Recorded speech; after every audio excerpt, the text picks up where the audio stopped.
Bendición IBF y Nuevas Fuerzas. Qué bendición hasta aquí este nuevo día, hermanos, día miércoles, y la bendición que también nos da de entrar a sus hogares a través de este video.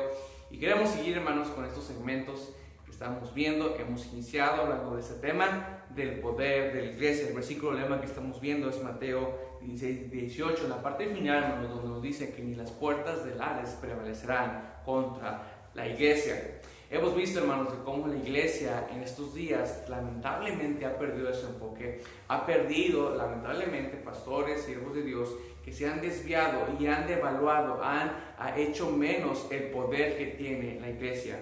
Y esta semana yo quiero, hermanos, animarles, tanto hermanos en Cristo como siervos, pastores, misioneros y todos aquellos que ven este video, que puedan ellos estar alentados y saber que aún en estos días donde puede haber oscuridad, donde no se puede ver una salida, en los tiempos tan difíciles que tal vez hemos pasado en los últimos 2 años, la iglesia, hermanos, aún tiene poder, porque Cristo le dio poder a la iglesia.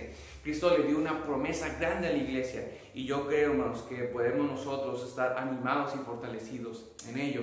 Vimos el primer día, el día lunes, que el poder de la iglesia nos ayuda a vivir en el temor del Señor. ¿Cuántas veces nos hace falta volver a enfocarnos a vivir vidas piadosas, vivir vidas consagradas al Señor? Pero falta también que la iglesia crea y enseñe lo que la palabra de Dios dice. El día de ayer hablábamos que el poder de la iglesia nos hace verdaderos seguidores de Cristo, que no nos hace medios cristianos, no nos hace cristianos carnales, no nos hace cristianos de vida. No, el verdadero poder de la iglesia, cuando una iglesia verdaderamente enseña la palabra de Dios y está dispuesta a que su gente, a que los hermanos crezcan, los hace verdaderos seguidores de Cristo.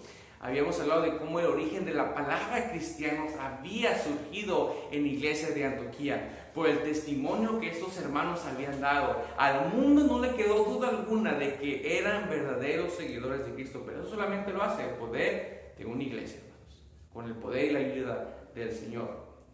Hablamos también que qué triste que el valor del cristiano, el llamarte cristiano ya no impacte como antes, que ahora el cristiano sea como uno más.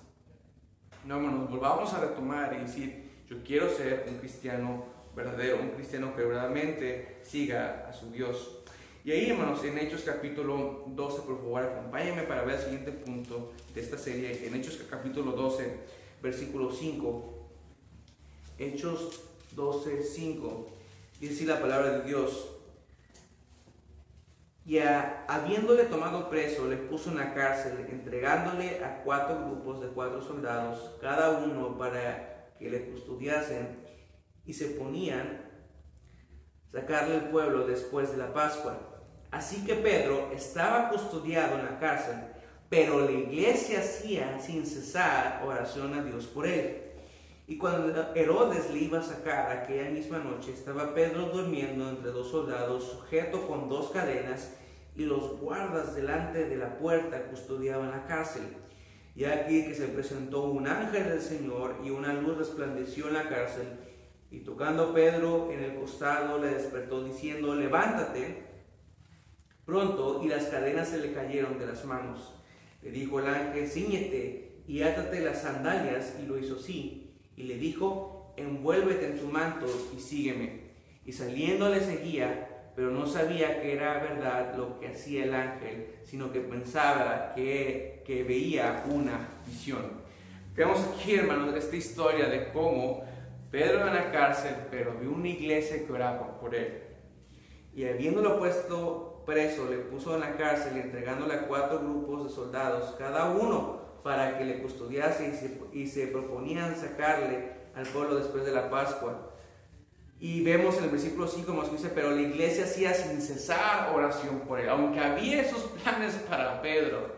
Y tristemente Pedro, por predicar la palabra de Dios, se había encontrado en esta situación. Pero vemos ese versículo, hermano, dice: la iglesia hacía, no de vez en cuando, no, pues no, decía sin cesar. Tomaban esa carga de Pedro. Sin cesar hacían oración a Dios por él. Hermanos, el poder de la iglesia, hermanos, nos da también, nos ayuda a creer en la oración. Una iglesia que ora, hermanos, es poderosa. Una iglesia que está confiada en que hay un Dios en el cielo que está dispuesto a escuchar a sus hijos, que no ocupamos un intermediario como otras iglesias. Podemos tener esa vía directa, ese canal directo con Dios para llegar a su presencia. Hermano, ¿usted ha experimentado alguna vez el poder de la iglesia a través de la oración? Usted puede tener la seguridad en su iglesia donde usted asiste, que si usted le dice a su pastor o a un hermano, una mujer, que pase una hoja de oración, usted sabe que se va a orar. Usted sabe que hay una iglesia que va a tomar esa carga. Oh, hermanos, la oración sabemos que es poderosa, pero cuando hermanos en la iglesia oramos y nos ponemos en la presencia de Dios, es algo tremendo, hermanos. Milagros podríamos contar y mencionar del poder de la iglesia cuando ora. La iglesia tiene poder en la oración. Y aquí estos hermanos habían experimentado eso. Posiblemente no pudieran haber hecho más por Pedro, pero ellos sin cesar, clamando al Señor. Y qué bendición, hermanos, es un buen hábito. Una lista de peticiones de la iglesia. Cuando oramos, sí, posiblemente nosotros mismos tenemos nuestras cargas, nuestras luchas, nuestras necesidades, nuestros problemas, pero de vez en cuando nos haga una hoja aparte y empiece a escuchar peticiones de su iglesia. Ore por aquel hermano o hermana que está enfermo. Ore por esa necesidad. Ore por su pastor. Ore por los líderes. Ore por esa gente que ayuda y ministra en la iglesia. Porque una iglesia que ora tiene verdaderamente poder en sus manos, hermanos. Es la forma, es la manera en que podemos verdaderamente vencer al enemigo. Y poder nosotros, hermanos, estar confiados en que no ocupamos hacer ningún rito, no ocupamos decir vanas y largas repeticiones como en otras iglesias o como la religión antigua lo hace, sino saber, hermanos, que en nuestra iglesia podemos orar y clamar a nuestro Dios día y noche.